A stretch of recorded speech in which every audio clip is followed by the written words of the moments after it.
And we are back for another quick casual conversation with the classic with none other than the Murderhawk Monster himself, Lance Archer. How are you doing today?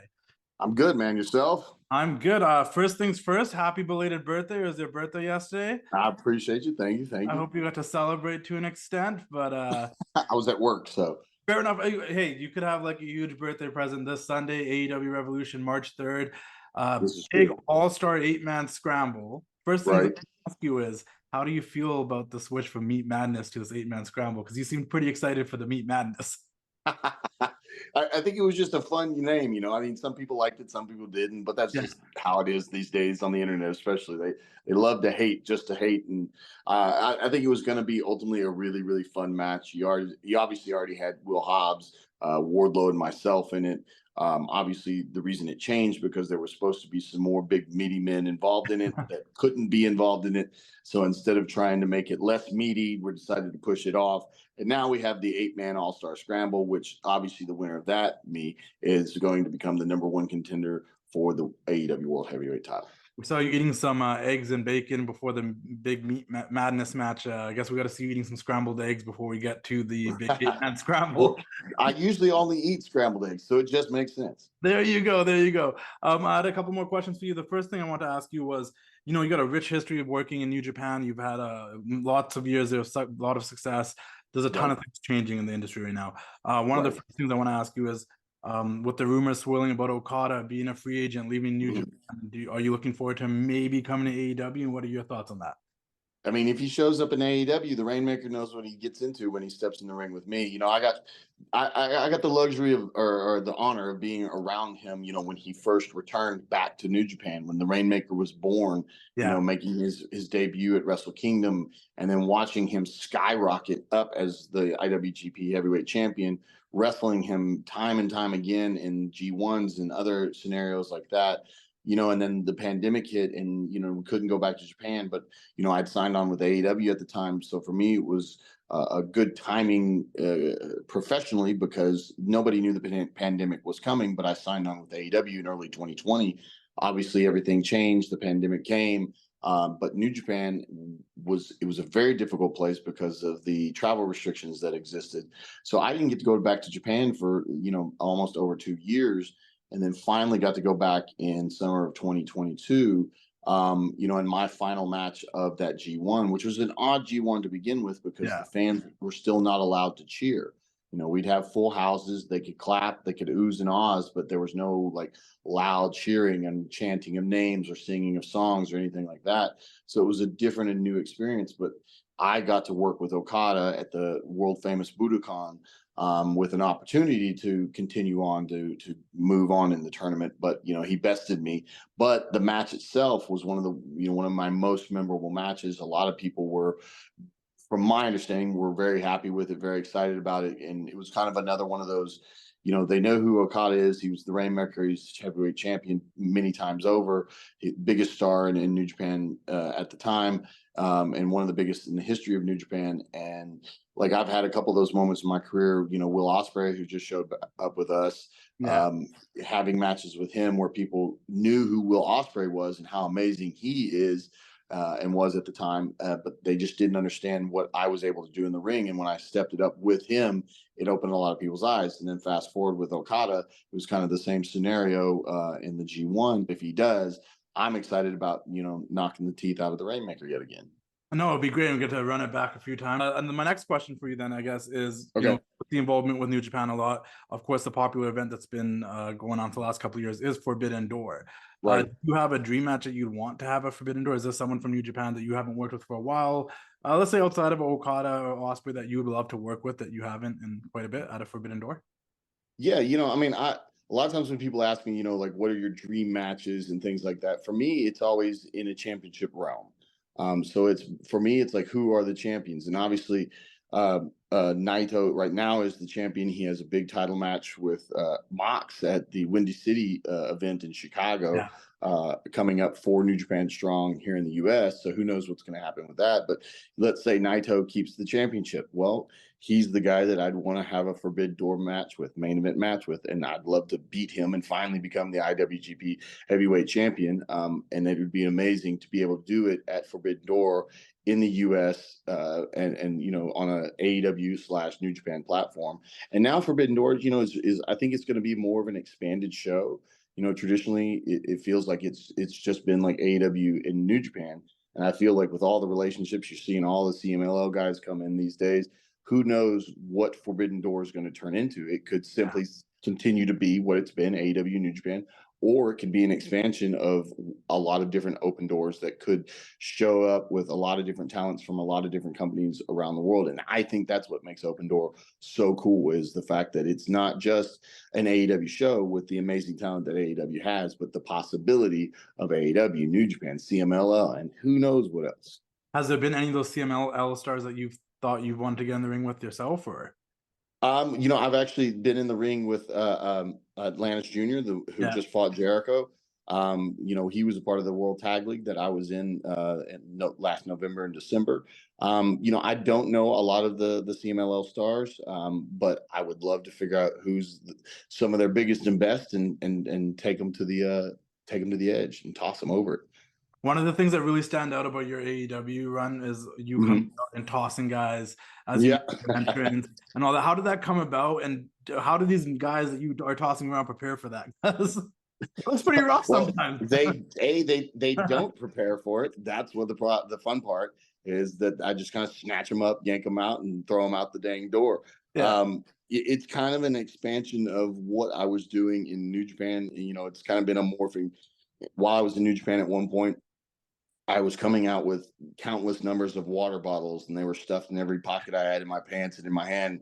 I would spit the water in the air and throw water at people, and people would hold up their children because they wanted them to be blessed by the holy water that I was spreading across the arena. And, ultimately that kind of got taken away. And that was even pre-pandemic. And then, it kind of turned into, New Japan always has young lions around the ring, and, there can be up to 5 or 6 of them sometimes.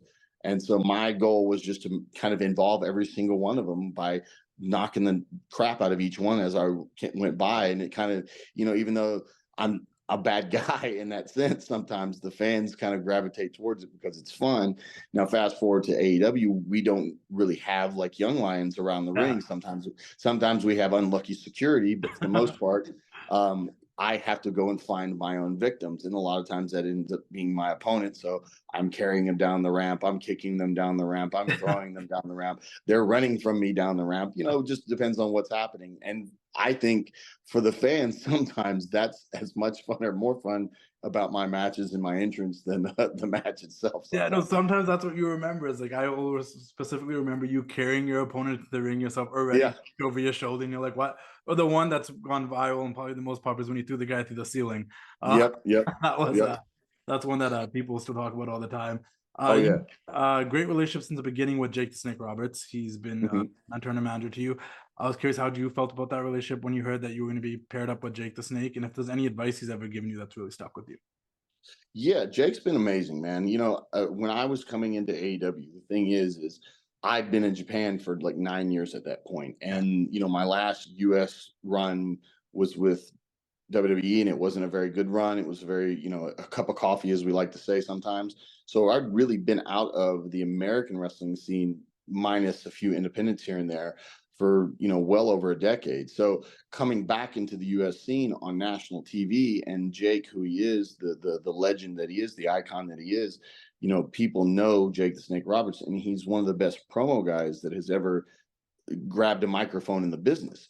So for me, he was a great person to help that transition, because I knew who the Murderhawk Monster was in the ring, and people that were diehard wrestling fans that knew New Japan, they knew who I was.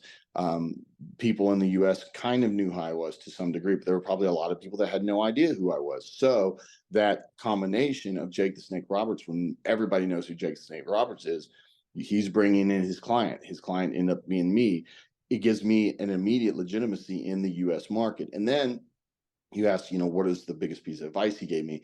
It wasn't really necessarily straight up advice. It was his ability to help me find the voice for the Murderhawk Monster. I don't do a lot of promos, but I think when I do them, you can obviously hear the influence of Jake the Snake Roberts, and he's helped me be able to speak and give, again, that voice to the Murderhawk Monster. Like I said, I know what I'm doing when I step out that curtain. and I'm throwing my opponent to the ring and I'm beating the crap out of him in the ring. But when those few and far moments come between where I'm actually on the microphone, he's helped me tremendously be able to speak and to vocalize what the Murderhawk Monster is about and what I want to be said and get it across in a way where people are paying attention. Is there anybody in the AEW roster that you haven't been able to work with yet that you're looking forward to work with? Because every day we're seeing younger stars rise to the occasion, Right. and becoming bigger stars. Take a Daniel Garcia, for example. Right. Veterans out there like Malachi Black and stuff that we Yep. haven't seen you square up with. Yep. Is there anybody for you particularly, you're like, man, like hopefully one day I can get that match with this person? Yeah, I mean, we could do a whole episode on just that, because there are so many guys that I have never really had a chance, whether it's Daniel Garcia, Malachi Black, guys like that I've known for a while, would love to have matches with. I think they'd be absolute bangers. One of my go-to answers all the time is whoever the champion is. And Samoa Joe and I have never had really a good one-on-one match. We had a very small moment way back in the TNA days, but that was when I was doing the Rock and Rave infection thing. So he's never faced the Murderhawk Monster, and I think that matchup itself would be an amazing one, to say the least. And then you got, guys like Sammy Guevara, who I've been around Texas with, probably since the beginning of his career. And we've never, ever once had any kind of a match, whether it was singles, tag, indies, AEW, anywhere. We've never, ever had a match. So it'd be fun to be able to step in the ring with the Spanish God, Sammy Guevara. There's Will Hobbs and I don't think have ever really done anything in AEW. So our involvement in this 8-man scramble will be a first. Wardlow and I've had a really good match. It was a short one. It was a part of his rise to the place where he is now. He bested me at that moment. So it's my turn to get a little bit of revenge on him. I've had a couple short moments in the ring with Jericho. So here's an opportunity to take down the legend that is Chris Jericho and go on to become #1 contender. Brian Cage and I have been wanting that fight for a long time. So here's a chance for that to happen. I've never stepped in the ring with Hook. So I'm going to toss Hook over the top rope into the audience. And I don't know who the other two guys are, but they're going to find out who the Murderhawk Monster is real quick. It's just a really stacked roster, so I completely understand. There's so much talent. Oh, yeah. And it's like, I feel like I want to see wrestle a lot more people. We haven't seen a ton of it. There's a lot of big meaty matches in there that you named: Joe, Hobbs, Wardlow, Brian Cage. But another thing I want to ask you really quickly to wrap this up, last two things. What are some of your biggest goals, the future of AEW? And I kind of feel like I already know your answer for this, because I found it really surprising you have not won a title in this company yet. Yeah, well, that's obviously my next goal, especially with this match coming up on Sunday. For me, it's one of those things, like, I'm kind of in and out. I've always been in and out, and that's one thing. My goal is to become a more consistent talent, somebody who's a part of more consistent storylines. I think that every time that I show up, I leave an impression on people, and I believe that people are wanting to see more. So my goal for 2024 is to continue to make the most of the opportunities I get starting this Sunday at the pay-per-view, and then hopefully make that a continuation on a consistent basis, where you're seeing the Murderhawk Monster more times, more often on Dynamite, Collision, Rampage.